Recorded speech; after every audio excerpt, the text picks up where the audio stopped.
अस्सलाम वालेकुम, मैं हूं अहमद रियाज बलोच और आप देख रहे हैं वॉइस ऑफ पाकिस्तान।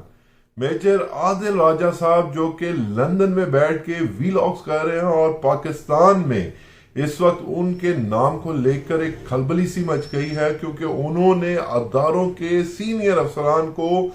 एक किस्म का बदकार तरीन शख्स करार देते हुए उनकी प्लेसेस को, उनकी जगहों को ये कहा कि उन्होंने बाकायदा तौर पे इस एक मामले में अपने इन्वेस्टिगेशन करने के बाद अपने मुसद्दिक और तस्दीक कुनिंदा जराए के मुताबिक उन्होंने कहा कि पाकिस्तान में अदारों की जगह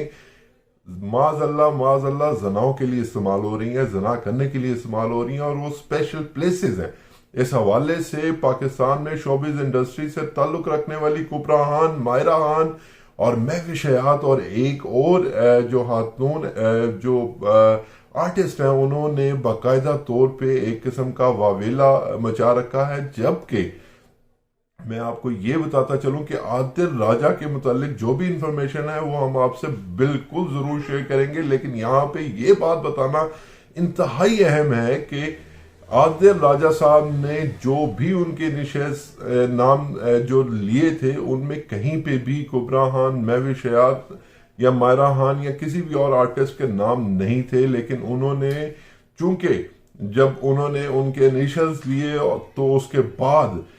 चंद बेवकूफ़ों ने उनके नाम के साथ उसे एसोसिएट कर दिया, जैसे कि AJJK ऐसा कुछ नाम था, बल्कि NKAK। तो ये मामला हुआ कि जब ये नाम उन्होंने शेयर किए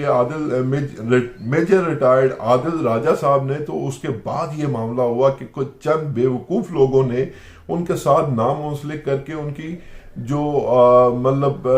ज़ाती ज़िंदगी है उस पर वो असरअंदाज हो गए और उस पर बहुत ही सख्त रद्द-ए-अमल भी आया। कुबरा खान ने यहाँ तक कह दिया कि मैं चूंकि लंदन से हूँ तो मैं बाकायदा तौर पर उन्हें लंदन में भी इस मामले में बाकायदा तौर पे सू करूंगी, यानी कि सू करने का मतलब परसू करना और मतलब केस करूंगी उन पे।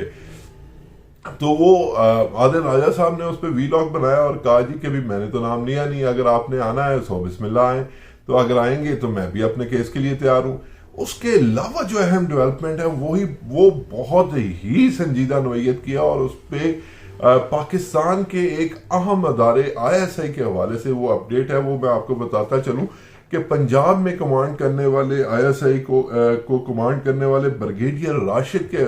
राशिद नज़ीर है इनका पूरा नाम जी। उन्होंने बाकायदा तौर पे बरतानिया की अदालत में मेजर रिटायर्ड आदिल राजा को परसू कर दिया है। उन्होंने कहा है कि भी इन्होंने गलत बयानी की, उन्होंने क्या कहा था ये भी सुन ले। उन्होंने बाकायदा तौर पे इस पे नाम लेते हुए ब्रिगेडियर साहब का ये कहा था, ये ब्रिगेडियर हाजिर ड्यूटी है, तो उन्होंने कहा था जी कि मतलब जो है ना इन्होंने पॉलिटिकल इंजीनियरिंग यानी कि सियासत में मुदाखलत करके और जो आसिफ अली जरदारी साहब हैं उनके साथ मतलब मामला तय करके तो पंजाब में PTI को हराने के हवाले से कोशिश की थी। तो उसमें जो तहरीक अदम एतमाद है और बाकी मामलात हैं वो भी सारे सामने आए। तो बात यह है कि उन्होंने बाकायदा तौर पे आप केस सबमिट कर दिया अपना, कहाँ पे, लंदन की अदालत में। तो अब देखना यह है कि अब यहाँ पे कुछ लोग फिर एक गैर जिम्मेदारी का मुजाहरा कर रहे हैं और बड़े बड़े वेल नोन लोग इस पे गैर जिम्मेदारी का मुजाहरा कर रहे हैं और उनमें से मैं आप किसी का नाम तो नहीं लेता, मैं कंट्रोवर्शियल नहीं होना चाहता और ना ही मैं किसी की मतलब इज्जत में हरफ आना बेहतर समझता हूँ। तो बात यह है कि ये उन्होंने जाती नवैयत का केस दाखिल किया है, ना कि अदारा की तरफ से एक केस जाता है। मतलब जैसे फौज एक अदारा, ISI एक अदारा, पाकिस्तान फजाइया एक अदारा, सुप्रीम कोर्ट जो भी है, जो उसकी तरफ से वो केस नहीं गया, बल्कि ये ब्रिगेडियर राशिद नज़ीर साहब ने अपनी तरफ से ये केस पुटअप किया और उन्होंने बाकायदा तौर पे जो मेजर आदिल राजा साहब हैं उन्हें इसमें अपना मुल्जिम ठहराया। तो इसमें देखें अब बात यह है कि भी यहाँ पे ये कह देना जी कि ISI ने केस पुटअप किया, लेकिन ये बात कह देना बिल्कुल दुरुस्त है कि ये पाकिस्तान की हिस्ट्री में पहली दफा हुआ है और पाकिस्तान की हिस्ट्री में ऐसे मामला जो है वो माजी में देखने को नहीं मिले। लेकिन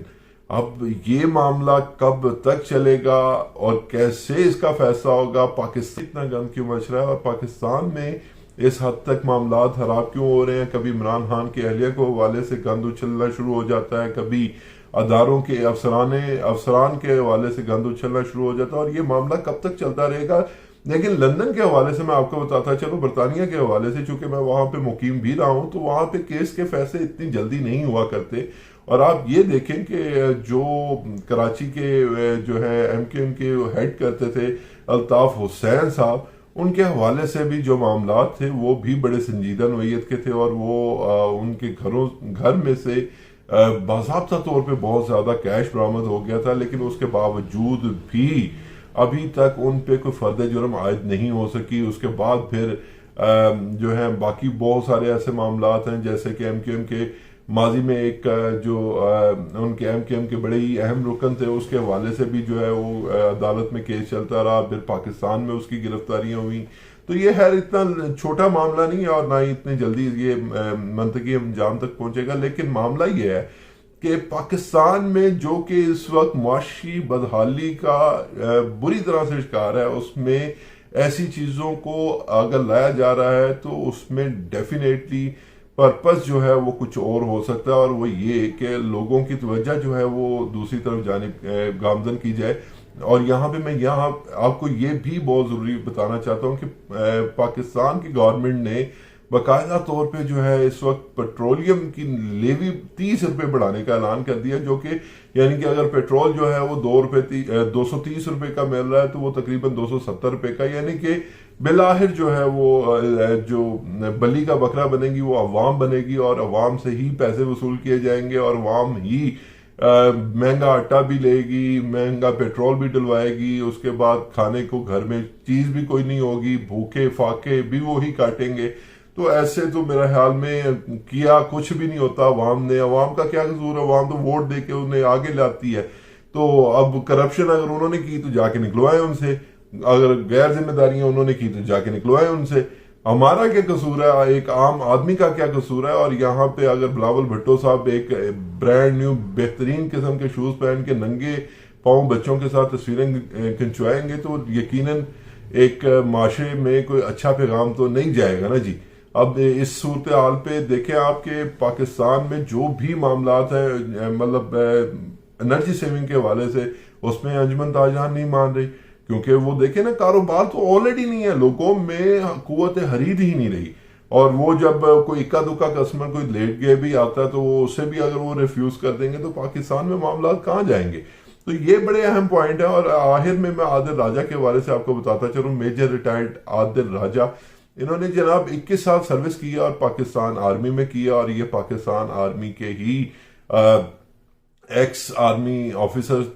ہیں. تو اس میں انہوں نے جو بھی الزامات عائد کیے ہیں ان پہ ان کا یہی کہنا ہے کہ جی یہ مجھے بہت ہی جو بڑے سورسز ہیں تعلق رکھنے والے اور مطلب اپنا اختیار رکھنے والے، ان کی طرف سے یہ خبریں ملی ہیں اور باقاعدہ ثبوتوں کے ساتھ ملی ہیں. اب دیکھیں یہ کیس کا فیصلہ تو آ جائے گا اور پھر پتہ چلے گا کہ کیا ہوتا ہے. لیکن یہ بڑا اہم معاملہ ہے کہ جن لوگوں نے مطلب معاشرے میں عورتوں کی تذلیل کو مطلب جو ہے وہ نظر انداز کیا اور بلا وجہ ان کے نام منسلک کر دیے، وہ یقیناً سزا کے منتظر ہونے چاہیے اور انہیں ضرور سزا ملنی چاہیے. اور میں یہ کہتا ہوں کہ یہاں پہ جو ادارے ہیں ان کو یہ بھی کام کرنا چاہیے کہ جو لوگ اس طرح کی جنہوں نے خبریں پھیلائی ہیں اور جو ان کے نام لے لے کے ان کی عزتیں خراب کرتے رہے، ان کے خلاف بھی ایکشن ہونا چاہیے. احمد ریاض بلوچ کو اس ویلاگ سے دیجیے اجازت. اللہ نگہبان.